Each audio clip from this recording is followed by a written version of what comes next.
नमस्कार मित्रों, यांचा अवांतर यूट्यूब चैनल पर आपका स्वागत है। अगर आप हमारे इस चैनल पर नए हैं तो इस चैनल को सब्सक्राइब करें, लाइक करें, शेयर करें और बेल आइकन को दबाएं। आज हम लोग सुनेंगे अमृता प्रीतम की कहानी एक जीवी एक रत्नी एक सपना। तो आइए प्रारंभ करते हैं। पालक एक आने गट्ठी, टमाटर 6 आने रत्तल और हरी मिर्च 1 आने की ढेरी। पता नहीं तरकारी बेचने वाली स्त्री का मुख कैसा था कि मुझे लगा पालक के पत्तों की सारी कोमलता, टमाटरों का सारा रंग और हरी मिर्चों की सारी खुशबू उसके चेहरे पर पुती हुई थी। एक बच्चा उसकी झोली में दूध पी रहा था। एक मुट्ठी में उसने माँ की चोली पकड़ रखी थी और दूसरा हाथ वह बार बार पालक के पत्तों पर पटकता था। माँ कभी उसका हाथ पीछे हटाती थी और कभी पालक की ढेरी को आगे सरकाती थी, पर जब उसे दूसरी तरफ बढ़कर कोई चीज ठीक करनी पड़ती थी तो बच्चे का हाथ फिर पालक के पत्तों पर पड़ जाता था। उस स्त्री ने अपने बच्चे की मुट्ठी खोलकर पालक के पत्तों को छुड़ाते हुए घूर कर देखा, पर उसके होठों की हंसी उसके चेहरे की सिलवटों में से उछल कर बहने लगी। सामने पड़ी हुई सारी तरकारी पर जैसे उसने हंसी छिड़क दी हो और मुझे लगा ऐसी ताजी सब्जी कभी कहीं उगी नहीं होगी। कई तरकारी बेचने वाले मेरे घर के दरवाजे के सामने से गुजरते थे।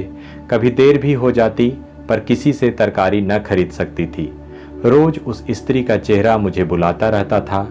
उससे खरीदी हुई तरकारी जब मैं काटती, धोती और पतीले में डालकर पकाने के लिए रखती, सोचती रहती उसका पति कैसा होगा। वह जब अपनी पत्नी को देखता होगा, छूता होगा, तो क्या उसके होठों में पालक का, टमाटरों का और हरी मिर्चों का सारा स्वाद घुल जाता होगा। कभी कभी मुझे अपने पर खीज होती कि इस स्त्री का ख्याल किस तरह मेरे पीछे पड़ गया था। इन दिनों मैं एक गुजराती उपन्यास पढ़ रही थी। इस उपन्यास में रोशनी की लकीर जैसी एक लड़की थी जीवी। एक मर्द उसको देखता है और उसे लगता है कि उसके जीवन की रात में तारों के बीज उग आए हैं। वह हाथ लंबे करता है पर तारे हाथ नहीं आते और वह निराश होकर जीवी से कहता है, तुम मेरे गांव में अपनी जाति के किसी आदमी से ब्याह कर लो, मुझे दूर से सूरत ही दिखती रहेगी।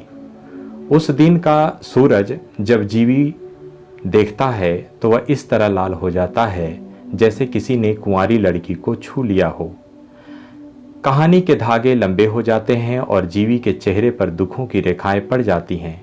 इस जीवी का ख्याल भी आजकल मेरे पीछे पड़ा हुआ था, पर मुझे खीज नहीं होती थी। वे दुखों की रेखाएं थीं, वही रेखाएं जो मेरे गीतों में थी, और रेखाएं रेखाओं में मिल जाती हैं, पर यह दूसरी जिसके होठों पर हंसी के बूंदे थीं, केसर की तुरियां थीं। दूसरे दिन मैंने अपने पाँव को रोका कि मैं उससे तरकारी खरीदने नहीं जाऊंगी। चौकीदार से कहा कि यहाँ जब तरकारी बेचने वाला आए तो मेरा दरवाज़ा खटखटाना। दरवाजे पर दस्तक हुई। एक एक चीज़ को मैंने हाथ लगाकर देखा। आलू नरम और गड्ढों वाले, फरसबीन जैसे फलियों के दिल सूख गए हों, पालक जैसे वह दिन भर की धूल फाँक कर बेहद थक गई हो, टमाटर जैसे वे भूख के कारण बिलखते हुए सो गए हों, हरी मिर्च जैसे किसी ने उनकी सांसों में से खुशबू निकाल ली हो। मैंने दरवाज़ा बंद कर लिया और पाँव मेरे रोकने पर भी उस तरकारी वाले की ओर चल पड़े। आज उसके पास उसका पति भी था। वह मंडी से तरकारी लेकर आया था और उसके साथ मिलकर तरकारियों को पानी से धोकर अलग अलग रख रहा था और उनके भाव लगा रहा था। उसकी सूरत पहचानी सी थी। इसे मैंने कब देखा था, कहाँ देखा था। कई नई बात पीछे पड़ गई। बीबी जी आप, मैं तुम्हें पहचाना नहीं। इसे भी नहीं पहचाना? यह रत्नी, मानकू रत्नी। मैंने अपनी स्मृतियों में ढूंढा पर मानकू और रत्नी कहीं मिल नहीं रहे थे। 3 साल हो गए हैं, बल्कि महीना ऊपर हो गया है। एक गांव के पास, क्या नाम था उसका, आपकी मोटर खराब हो गई थी। हाँ, हुई तो थी, और आप वहां से गुजरते हुए एक ट्रक में बैठकर धुलिया आए थे नया टायर खरीदने के लिए। हाँ, और फिर मेरी स्मृति में मुझे मानकू और रत्नी मिल गए। रत्नी तब अधखिली कली जैसी थी और मानकू उसे पराये पौधे पर से तोड़ लाया था। ट्रक का ड्राइवर मानकू का पुराना मित्र था। उसने रत्नी को लेकर भागने में मानकू की मदद की थी, इसलिए रास्ते में वह मानकू के साथ हंसी मजाक करता रहा। रास्ते के छोटे छोटे गांवों में कहीं खरबूजे बिक रहे होते, कहीं ककड़ियाँ, कहीं तरबूज, और मानकू का मित्र मानकू से ऊंची आवाज़ में कहता, बड़ी नरम है, ककड़ियाँ खरीद ले, तरबूज तो सुर्ख लाल हैं और खरबूजा बिल्कुल मिस्री है, खरीदना नहीं है तो छीन ले। वाह रे रांझे। अरे छोड़, मुझे रांझा क्यों कहता है? रांझा साला आशिक था कि नाई था? हीर की डोली के साथ भैंसे हाँक कर चल पड़ा, मैं होता न कहीं। वाह रो मानकू, तू तो मिर्जा है मिर्जा। मिर्जा तो हूँ ही, अगर कहीं साहिबा ने न मरवा दिया तो। और फिर मानकू अपनी पत्नी को छेड़ता, देख रतनी, साहिबा न बनना, हीर बनना। वाह रे मानकू, तू मिर्जा और यह हीर, यह भी जोड़ी अच्छी बनी।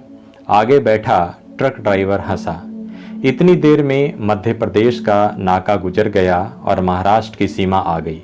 यहाँ पर हर एक मोटर, लॉरी और ट्रक को रोका जाता था।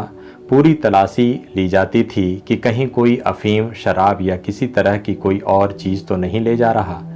उस ट्रक की भी तलाशी ली गई। कुछ न मिला और ट्रक को आगे जाने के लिए रास्ता दे दिया गया। ज्यों ही ट्रक आगे बढ़ा, मानकू बेहताशा हंस दिया। साले अफीम खोजते हैं, शराब खोजते हैं, मैं जो नशे की बोतल ले जा रहा हूँ सालों को दिखी नहीं। और रत्नी पहले अपने आप में सिकुड़ गई और फिर मन की सारी पत्तियों को खोलकर कहने लगी, देखना कहीं नशे की बोतल तोड़ न देना, सभी टुकड़े तुम्हारे तलवों में उतर जाएंगे। कहीं डूब मर, मैं तो डूब जाऊंगी, तुम सागर बन जाओ। मैं सुन रही थी, हंस रही थी और फिर एक पीड़ा मेरे मन में आई। हाय रे स्त्री, डूबने के लिए भी तैयार है यदि तेरा प्रिय एक सागर हो। फिर धुलिया आ गया। हम ट्रक में से उतर गए और कुछ मिनट तक एक ख्याल मेरे मन को कुरेदता रहा। यह रत्नी एक अधखिली कली जैसी लड़की, मानकू इसे पता नहीं कहाँ से तोड़ लाया था। क्या इस कली को वह अपने जीवन में महकने देगा?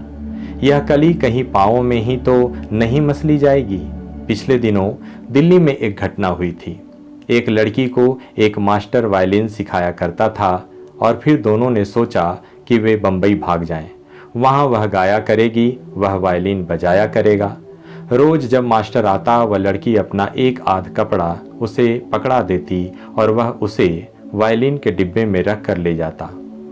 इस तरह लगभग महीने भर में उस लड़के ने कई कपड़े मास्टर के घर भेज दिए और फिर जब वह अपने 3 कपड़ों में घर से निकली, किसी के मन में संदेह की छाया तक न थी। और फिर उस लड़की का भी वही अंजाम हुआ जो उससे पहले कई और लड़कियों का हो चुका था और उसके बाद कई और लड़कियों का होना था। वह लड़की बम्बई पहुंचकर कला की मूर्ति नहीं, कला की कब्र बन गई। और मैं सोच रही थी, यह रत्नी क्या बनेगी? आज 3 वर्ष बाद मैंने रत्नी को देखा। हंसी के पानी से वह तरकारियों को ताज़ा कर रही थी। पालक 1 आने गट्ठी, टमाटर 6 आने रत्तल और हरी मिर्च 1 आने ढेरी। और उसके चेहरे पर पालक की सारी कोमलता, टमाटरों का सारा रंग और हरी मिर्चों की सारी खुशबू पुती हुई थी। जीवी के मुख पर दुखों की रेखाएं थीं, वही रेखाएं जो मेरे गीतों में थीं और रेखाएं रेखाओं में मिल गई थीं। रत्नी के मुख पर हंसी की बूंदें थीं। वह हंसी जब सपने उग आए तो ओस की बूंदों की तरह उन पत्तियों पर पड़ जाती हैं और वे सपने मेरे गीतों के तुकांत बनते थे। जो सपना जीवी के मन में था, वही सपना रत्नी के मन में था। जीवी का सपना एक उपन्यास के आंसू बन गया और रत्नी का सपना गीतों के तुकांत तोड़कर आज उसकी झोली में दूध पी रहा था।